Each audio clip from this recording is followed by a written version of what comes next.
నమస్తే అండి, నేను doctor Vijender, consultant pulmonologist, KIMS అమలాపురంలో. ఇవాళ వరల్డ్ టొబాకో డే సందర్భంగా నేను చెప్పేది ఏంటంటే, ఈ టొబాకోకి పీర్ ప్రెషర్ తోటి అలవాటు అవుతారు చాలా వరకు. ఈ టీనేజ్లో కానీ 20 సంవత్సరాల వయసులో బాగా ఎక్కువ మంది పక్కన ఫ్రెండ్స్ ద్వారా కానీ వీళ్ళ ద్వారా కానీ బాగా అలవాటు అవుతారు. కానీ తర్వాత మానేయాలని అనిపించినా కానీ కొంచెం ఇబ్బందిగానే ఉంటుంది.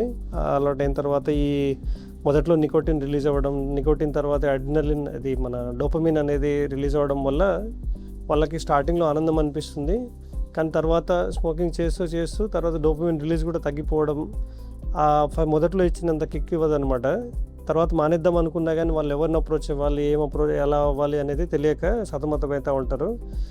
మేము పల్మనాలజిస్ట్లో ఏం చేస్తామంటే వాళ్ళ లంగ్ కండిషన్స్ అవి పిఎఫ్టీ అవి చూసుకొని అండ్ వాళ్ళకి గైడ్ చేస్తాం అనమాట. ఇప్పుడు ఈ కొత్తగా అన్ని ఈ సిగరెట్స్ అని అవన్నీ వచ్చాయి కదా, వాటి అవసరం లేకుండా కౌన్సిలింగ్ తోటే పొగాకు మానొచ్చు. ఇంకా అలా కాదు, కౌన్సిలింగ్ అయిన తర్వాత కూడా అవ్వకపోతే కొన్ని మెడిసిన్స్తో కూడా పొగాకు మానిపించే ప్రయత్నాలు చేయొచ్చు. మీకేమన్నా పొగాకు సంబంధించిన ఇష్యూస్ కానీ ఏమైనా ప్రాబ్లమ్స్ ఉంటే వచ్చి కన్సల్ట్ అవ్వగలరు. Thank you.